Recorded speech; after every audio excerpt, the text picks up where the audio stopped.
जिस प्रकार से छोटी छोटी बातें दिल को दुखती हैं, जिस प्रकार हर बात आपको किसी न किसी रूप में तकलीफ पहुंचाती है, कुछ अच्छा हो तो बेहतर भी लगता है, कुछ बुरा कोई कह दे तो खराब भी लगता है। शब्दों में अपनी असीम शक्ति है। आज आपको एक ऐसी चौपाई बता रहा हूं, इसका बार बार उच्चारण करने से आपके रिश्तों में एक नई क्रांति आती है। आपका रिश्ता, आपका रिलेशनशिप, आपका प्यार, आपकी पारिवारिक लाइफ एक अलग स्तर पर काम करने लगती है। मानो किसी सूखे वृक्ष को पानी डाल दिया गया हो और वो फिर से हरा हो गया हो। अगर आप चाहते हो कि आपकी सूखी बगिया में फिर से फूल खिले तो ये चौपाई रोज बोलना शुरू कर दो।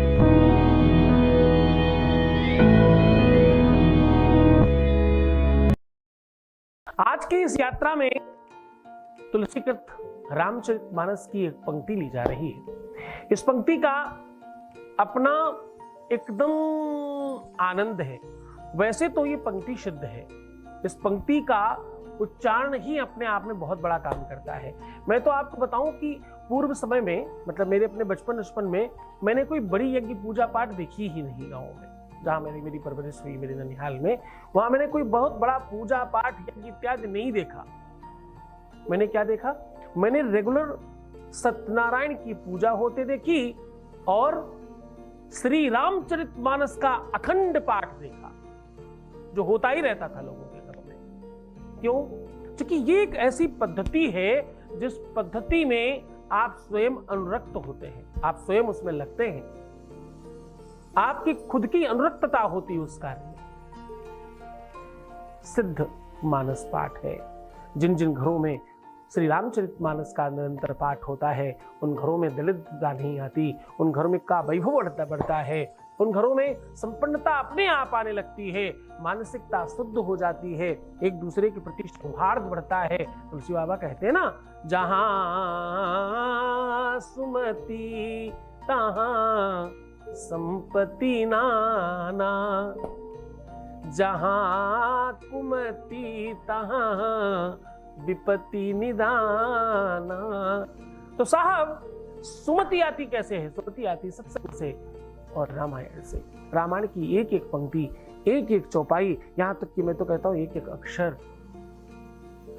राम राम 2 बार कहने से 108 बार का फल मिलता है, ऐसा आपने सुना होगा। अभी कुछ दिनों में व्हाट्सएप पे एक बड़ी अच्छी चर्चा चली, खूब लोगों ने व्हाट्सएप फॉरवर्डेड किए, बड़ी अच्छी बात थी। अगर आप अल्फाबेट की के चार्ट को गिनना शुरू करेंगे तो रा में जितने नंबर आते हैं, आ में जितने नंबर आते हैं, माँ पे जितना नंबर आता है उसको काउंट कर दें और डबल कर दें तो 108 होता है। इसलिए राम राम कहा जाता है, कृष्ण कृष्ण नहीं कहा जाता, श्री कृष्ण कहा जाता है, राधे राधे कहा जाता है। वहां भी सेम अक्षर है, सेम पद्धति है, सेम वेरिएशन काम करता है। हमारे मानसकारों ने, हमारे ऋषियों ने, आज जो रिसर्चर है ना, जो वैज्ञानिक हैं, पहले भी यही वैज्ञानिक थे, बस हम वैज्ञानिकों को ऋषि कहा करते थे। ऋषि और रिसर्चर ये दोनों समकक्ष हैं। खैर, ये लंबी चर्चा है, उधर हम नहीं जा रहे हैं। हम तो आज ये कह रहे हैं कि रामायण की ये पंक्ति, रामायण की वजह से हर पंक्ति बड़ी सिद्ध है। रामायण ज्योतिष को प्रमाणित करता है। आपको पता है, रामचरितमानस में एक राम सलाका है, प्रश्नावली है, उसमें कुछ अक्षर हैं। आप आंख बंद करके किसी भी अक्षर पर उंगली रखिए और उसकी बताई हुई पद्धति पे के आधार पर हर नवा अक्षर लिखते जाइए, वहां से काउंट करके, तो आप देखेंगे कि एक चौपाई बन जाएगी और वो चौपाई आपको आपके प्रश्न का आंसर देगी। बड़ा चमत्कार है ना, करके देखिएगा। अगर आपके घर में रामायण है तो आप रामचरितमानस के पहले दूसरे पेज में ही, पहले तो भगवान की विग्रह का तस्वीर होगा, अंदर जब आप खोलेंगे तो राम सलाका, राम प्रश्नावली पहले ही आपको मिल जाएगी। उसे आप खोलिए और आंख बंद करके अपने मन में प्रश्न लेकर के, उसमें पूरा नियम कानून लिखा भी है, मुझे बताने की जरूरत नहीं है, मैं कुछ खास नहीं कर रहा हूं, मैं तो सिर्फ अवेयर कर रहा हूं, जागृत कर रहा हूं आपको। आप किसी भी प्रश्न का जवाब पूछिए, आपको चौपाई में मिल जाएगा। बस आपको समझ आनी चाहिए, और चौपाई का अर्थ भी लिखा होगा। बड़ा कमाल है ये बड़ा अद्भुत तरीका है। तो ज्योतिष यही है, ज्योतिष कैलकुलेशन है, ज्योतिष एक गणना है, ज्योतिष एक व्यवस्था है जिसके आधार पर आप जीवन को बेहतर बना सकते हैं, जिसके माध्यम से आपके जीवन को अच्छा करने के साधन बताए गए हैं, उनका आप लाभ ले सकते हैं। आपके जीवन में अगर रिश्ता नहीं चल रहा है, संबंध ठीक नहीं हो पा रहा है, आपके हर रिश्ते टूट जाते हैं, ज्यादातर लोग आपसे नफरत करते हैं, आपसे लोग झूठ बोलते हैं, फरेब करते हैं, पाखंड करते हैं, प्रपंच करते हैं, पीठ पीछे आपकी बातें करते हैं और दुनिया भर की बातें, अगर ये सब चीजें हैं तो आज का दिन आपका है और ये तत्काल ठीक किया जा सकता है। रामचरित मानस विग्रह को देखी प्रणाम मिश्रा को। साहब, ये परमात्मा का एक अद्भुत आनंद का भाव है। आप जो हम आज आपको चौपाई बताने जा रहे हैं, आप यकीन मानिए इस चौपाई के स्मरण मात्र से प्रेम मिलता है। सीधा आपको उपाय को लेकर के चलेंगे। आज जो हम आपको रामचरितमानस की लाइन बता रहे हैं, इसकी बहुत महिमा है। प्रयास करना, ये रामायण की चौपाई आप रेगुलर बोलते रहना। वैसे तो रामायण पर बोलने के लिए बहुत दिन है, मतलब हर एक समस्या के लिए अलग अलग समाधान है, उसमें दुनिया भर के समाधान है। जिन बच्चियों का विवाह नहीं हो रहा है, वो जानकी जी ने जो पूजा करते समय स्तोत्र का गान किया है, अगर वो किया जाए तो तत्काल व्यवस्था हो जाती है। और कहते हैं गौरी पूजा करें, इस स्तुति का पाठ करें तो विवाह जल्दी होता है और मनवांक्षित वर मिलता है। हाँ, मनजा हीरा चिहु मिलई सो बरु सहज सुंदर सावरो करुणा निधान सुजानशील स्नेह जानत रावरो। इस स्तुति का पाठ अगर करें, लगातार पाठ करें, निरंतर इस पूजा में अनुरक्ति करें तो कहते मनवांक्षित वर मिलता है, मन चाहा पति मिलता है और जल्दी विवाह हो जाए।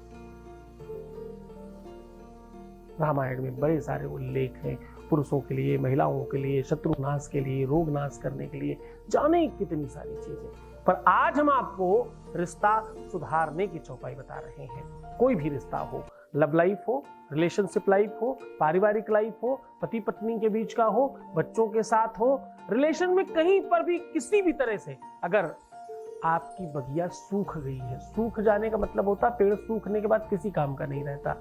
अध्यात्म ही है जो सूखने के बाद भी कहता है कि हरिया सकती है बगिया।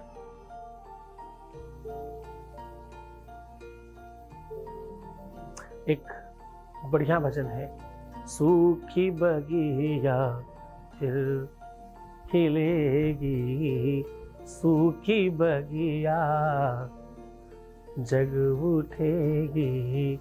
राम जप लेने के बाद, प्रभु स्मरण करने के बाद, परमात्मा का नाम एक ऐसा अद्भुत औषधि का प्रताप है जिससे सूखी बगिया भी फिर से हरियाली पा सकती है, फिर से हरित हो सकती है। इसका मतलब पता है, सूखने का मतलब जो कंप्लीटली चीजें खत्म हो चुकी हैं, जो कंप्लीटली चीजें आपसे दूर हो चुकी हैं, वो सब फिर से आपको मिल सकती है। सीधे आपको उपाय बता रहे हैं। चौपाई अपने आप में बहुत बहुत बहुत कारगर है, पर ध्यान रहे इसका जितना ज्यादा आप जाप करेंगे, पाठ करेंगे, किसी माले से करने की जरूरत नहीं, मन ही मन करिए, बस याद कर लीजिए।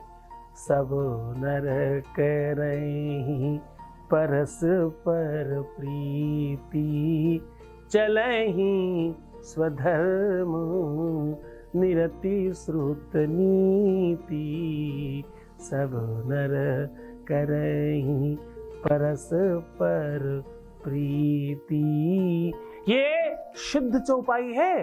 पति पत्नी में हो या प्रेमी प्रेमिका में, भाई बहन में हो या माँ बाप और बच्चों में, बिटिया दामाद की समस्या हो या बेटे और बहू की, इस चौपाई का पाठ करें उनके लिए।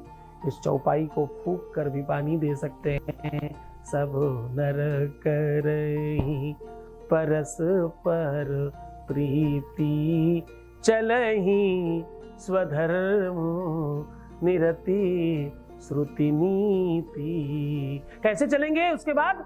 चलहि स्वधर्म, अपने धर्म पर चलेंगे, जो उनका कर्म है, जो उन्हें करना चाहिए वो करेंगे। और किसके अनुसार? निरति श्रुति नीति, श्रुति यानी वेदों का अनुसरण करते हुए चलेंगे। ऐसी मानसिकता रघुनाथ बनाएंगे उनकी। करके देखिए, बहुत सिद्ध और बहुत अनुकूल चौपाई है। इस चौपाई से विश्व का ऐसा कोई इंसान नहीं जिसमें परिवर्तन न हो जाए, पर पूरे मन और श्रद्धा विश्वास से करना। एक और बड़ी अच्छी बात, किसी भी दिन किया जा सकता है, किसी भी अवस्था में किया जा सकता है, किसी भी परिस्थिति में किया जा सकता है, पर पूरे मन से करना। तो मुस्कुराओ, सुंदर बनो, हर आधे घंटे में प्रणाम करके पानी पीना, खूब सुंदर रहना, खूब बेहतर रहने की कोशिश करना।